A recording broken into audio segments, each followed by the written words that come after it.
The Denver Broncos just flipped the AFC West on its head, and almost nobody outside this fan base saw it coming.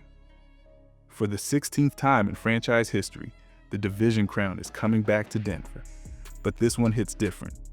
This is not a veteran super team cruising through a weak schedule. This is a group that was written off all spring, while fans who believed were told they were chasing views, not calling real football. Yet here we are, staring at a 13-3 record, a fresh banner, and a very real path where the road to the AFC title might run straight through Mile High again. All those early predictions people laughed at now sit like receipts on the table. Bo Nix, in only his second season with the Keys, just survived a division that still includes Patrick Mahomes and Justin Herbert, while playing on a roster that was supposed to collapse under dead money and past mistakes. Sean Payton looked straight at that noise months ago, called this a playoff team, even talked about a Super Bowl standard, and the reaction was pure disbelief. Now the same voices that mocked that confidence are trying to explain how a team that had not sniffed the playoffs in almost a decade just walked in and took the AFC West before Week 18 even kicked off. The wild part is that the story is not finished, the stakes are rising, the Broncos have the division locked, they cannot drop below the 3rd seed, and the top spot in the conference is still on the table, depending on what the Texans, Bills, Patriots, and Jaguars do in the final stretch. That means every snap from here can shape a January where every AFC playoff game has to survive the altitude in Denver. But to really feel how insane that is, you have to rewind to where this franchise was just a few seasons ago, when Christmas meant blowout losses, a fired coach, and a fan base wondering if rock bottom had finally arrived. That fall and that climb are the reason this division title feels like a full reset, and that is exactly where the story turns next. But before we get into that, hit that like and subscribe button for more Broncos and all the NFL content. Let's aim for 500 likes on this video. The Denver Broncos did not just wake up one morning as champions, they had to crawl out of a place where people thought the franchise might be stuck forever. National shows joked about Denver. Fans from other cities used this team as a punchline, and every close loss felt like proof that the window from the Peyton Manning years had slammed shut for good. Inside the building, though, voices like Sean Payton and George Payton kept talking about standards, about toughness, about building something that could last instead of chasing quick fixes that blow up a year later. It sounded stubborn at the time. Now it sounds like the first step of a plan that actually worked. You can see that plan all over the roster. On defense, Pat Surtain became the quiet superstar they built the back end around. The guy who lets you be aggressive up front because you trust him on the outside. In the middle of the field, players like Alex Singleton kept stacking tackle after tackle, while new faces, such as Dre Greenlaw and John Franklin Myers, came in to add speed and power to the front. On offense, Courtland Sutton stayed and fought through seasons that could have broken his confidence, only to now become the veteran who shows Bo Nix what a real number 1 receiver looks like when it matters. The front office stopped chasing the loudest name and started hunting for players who fit the identity they wanted on both sides of the ball. That is why this version of the Broncos feels different from the outside and from the inside. The jokes are gone, the locker room is full of players who chose this climb, and the fan base can finally look at the field and see a group that matches the way Denver talks about football. But there is another layer to this story, because even with a stronger core and a tougher mindset, not every win has looked clean. If you watched that tight night in Kansas City, you saw a team that did not have its best stuff and still found a way to close the door. And that is where the next part of this story really starts to heat up. The Denver Broncos walked into Arrowhead on Christmas night and turned what should have been a simple script into a nervous thriller. The weather was cold, the lights were bright, and the stadium that has broken so many visiting teams suddenly had to deal with a Denver group that refused to blink. The final board read 20-13 for the Broncos, but nobody watching felt relaxed for a single minute. because this was not some smooth offensive showcase. It was a grind that tested patience, trust, and belief on every drive. From the first quarter, it was clear this game was going to look strange. Instead of chasing a shootout with Patrick Mahomes, Denver ended up facing Chris Oladokun, a third-string quarterback thrown into a moment most people never expected him to see. And that alone made the night feel awkward. The Broncos' defense held him in check, yet it never felt like a complete chokehold, more like a constant bend without breaking, while the offense searched for rhythm. Bo Nix spent most of the night living in the safe parts of the field, taking short throws, avoiding chaos, then paid for one greedy decision with a pick that flipped the mood in an instant and reminded everyone how thin the margin really was. That is why the last drive hit so hard. With the game begging for a real answer, Bo Nix finally stepped out of that conservative shell, moved the pocket, trusted his eyes, and ripped a dart to R.J. Harvey in the back of the end zone, the kind of throw that quiets every doubt in the room. In that moment, you saw both sides of this young quarterback in one night. The controlled version the coaches leaned on to get through a short week, and the fearless closer who shows up when the clock and the season get loud. The big question now is which version will define the playoffs: the careful distributor or the aggressive passer who believes he can take over a game. And that is exactly where this story turns when we start talking about Bo Nix and the ceiling of this passing attack. Nobody in Denver is scared when the ball is in the hands of Bo Nix. Late in the game, the only question now is how far the coaches will let him push it.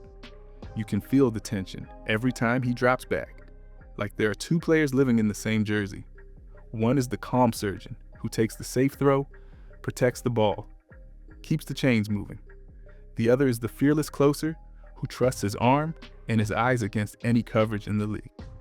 The scary part for the rest of the AFC is that he already looks comfortable in both roles, and he is only in his second season running this offense. The group around him is built to test that ceiling. Courtland Sutton is the big body target who bails him out in traffic and wins physical catches that most receivers would not even try for. Even if the drops have crept in at times and reminded everyone that focus matters as much as talent. Troy Franklin brings that long stride threat that forces corners to turn and run, stretching the field in a way Denver has missed for years. Marvin Mims is the quiet problem defenses hate, always one step away from turning a simple route into a chunk play, while R.J. Harvey keeps hurting teams as a receiver out of the backfield, catching everything and turning short throws into real damage. The only real missing piece is a tight end who scares people snap after snap, because Evan Engram has not become that nightmare matchup yet, and that keeps some parts of the field quieter than they should be. All of that makes the next step obvious and uncomfortable at the same time. At some point, Bo Nix has to be unleashed for full games, not just final drives, and that means longer routes, deeper shots, and more trust in this receiver room to finish plays instead of waiting for perfect calls. But a more aggressive passing plan only works if the offense does not live in empty looks all night, and that is where everything circles back to the ground game and the big men up front. If Denver cannot run with force and hold up in protection, the staff will keep leaning on the cautious version of this attack, and that is exactly why the conversation now has to shift to the running backs, the line, and what happens when this team needs hard yards that do not come through the air. The quiet fear in Denver right now is not about Bo Nix. It is about what happens when the Broncos have to win a game on the ground and everybody in the stadium knows it.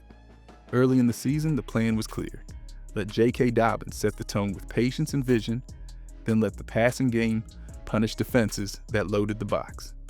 Once he went down, that entire picture changed. The identity of the run game slid from steady body blows to bursts and screens. And you can feel it every time Denver faces third and short, or needs to drain a fourth quarter clock against a good front from teams like the Jaguars, Patriots, or Texans. The talent is still there, but the style is different, and in January, that small shift can turn into a huge problem if it is not fixed. You see the trade-offs most clearly when you watch R.J. Harvey and Jaleel McLaughlin side by side. RJ Harvey is electric in open grass, dangerous on pitches and angle routes, the kind of back who turns a simple check down into a first down and finds the end zone when the field compresses inside the red area. Jaleel McLaughlin runs like every carry is personal, lowering his pads, slipping through tiny creases and falling forward when there is nothing pretty there. On nights like the Christmas game in Kansas City, RJ Harvey fought for every yard, but rarely found daylight between the tackles, while Jaleel McLaughlin felt like the one back who could change the energy with hard runs that woke up the sideline. In the playoffs, Denver cannot afford drives that stall because the wrong style back is on the field in the wrong situation, and that means leaning into this 1-2 punch in a smarter way, not just hoping the next call works. All of that lives behind an offensive line that has been forced to adjust on the fly. Losing Luke Wattenberg and asking Alex Forsythe to step in at center during a tight stretch of the schedule changed communication, protections, and how long Sean Payton was willing to trust deeper play action or slow developing run designs. When the interior does not move people, those third and short calls turn into sideways plays, and the whole offense starts to feel careful instead of confident. If the Broncos can get healthier up front and rediscover a run game that pushes the line of scrimmage instead of dancing around it, they unlock a version of this team that can close any game on their terms. Because the moment you believe your offense can handle the heavy lifting, you can let the defense do what it does best without playing scared, and that is where the story shifts next. To the pass rush, the tackling, and the standard this defense has to hit if Denver wants more than a banner. There's a reason every offense on the schedule circles the Denver Broncos defense first when they build a game plan. This group just put up a sack total that will sit in team history for a long time, dragging quarterbacks to the ground week after week and turning clean pockets into chaos. Up front, players like Dre Greenlaw and John Franklin Myers fire off the ball with bad intentions, while Alex Singleton cleans up everything that leaks through the first wave. On the back end, Pat Surtain and Talanoa Hufanga give the staff the freedom to call pressure without fear, because they trust those two to hold up when the rush does not get home right away. At its best, this defense looks like a storm that never stops moving, and when that version shows up, very few teams in the league can breathe against them. The problem is, that version does not appear on every snap. There are stretches where the rush slows down, the tackling slips, and drives that should end early drag on for extra plays. You saw that in flashes when quarterbacks like Jordan Love and Trevor Lawrence found rhythm, and even in the Chiefs game when the opponent was not at full strength, there were moments where missed tackles from players such as Riley Moss turned simple throws into scary chances. One play in particular, with Xavier Worthy tiptoeing the sideline after contact was missed, felt like a warning sign that fundamentals have to tighten up before the games get even bigger. This is not about calling anyone out. It is about a standard the whole room already believes in, the level where first contact ends the play and pressure arrives before a route can even develop. That standard will decide how far Denver goes, because the next wave of opponents is built around quarterbacks who can punish even small mistakes. Justin Herbert has already taken more hits than almost anyone in the sport this season, and the Broncos front has a real chance to turn that Chargers game at Mile High into a statement about who owns the line of scrimmage in this division. Past that, names like CJ Stroud loom in the playoff bracket, young stars with the arm talent to flip a game if they are allowed to stand upright and throw in rhythm. If Denver keeps the rush hot, tightens the tackling, and cuts out the free yards, this defense can carry any seed into January and still feel like the favorite. The next question is how that all ties into the Chargers rematch, the seeding race, and which opponents you secretly want to dodge until the latest possible moment. The Denver Broncos are staring at a home game with the Los Angeles Chargers that feels less like a regular season closer and more like a live test of who really runs this division now. Bo Nix will walk into Mile High with the banner already secured, and a chance to hand Justin Herbert another long night in front of a crowd that has waited years to feel this kind of tension again. Throwback uniforms on, cold air in the stadium, and a playoff bracket that can swing in several directions based on what happens over 4 quarters that the whole conference will be quietly watching.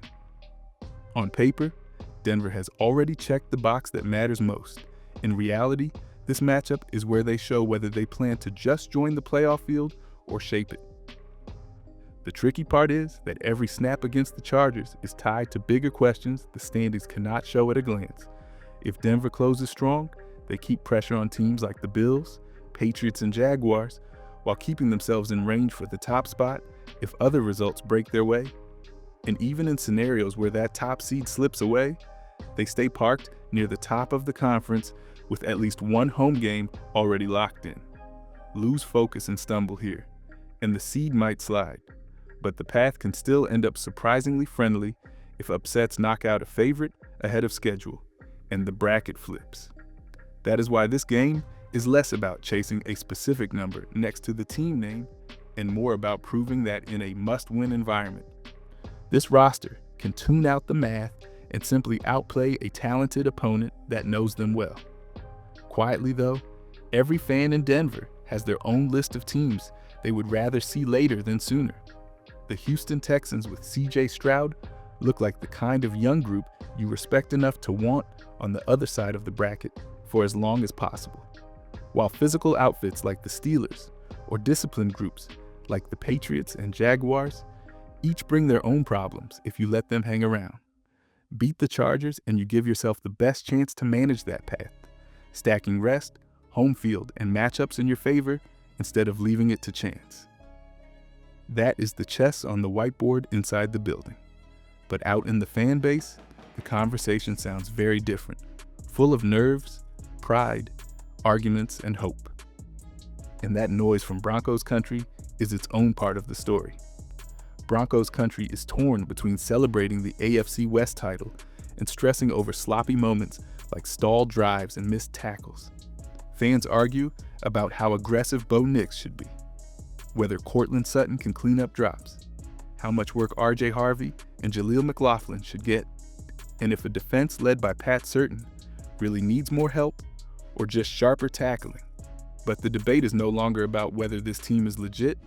It is about how far a core of Bo Nix, R.J. Harvey, Troy Franklin, Marvin Mims, Courtland Sutton, Pat Surtain, and Sean Payton can go if the offense and defense ever click perfectly on the same day.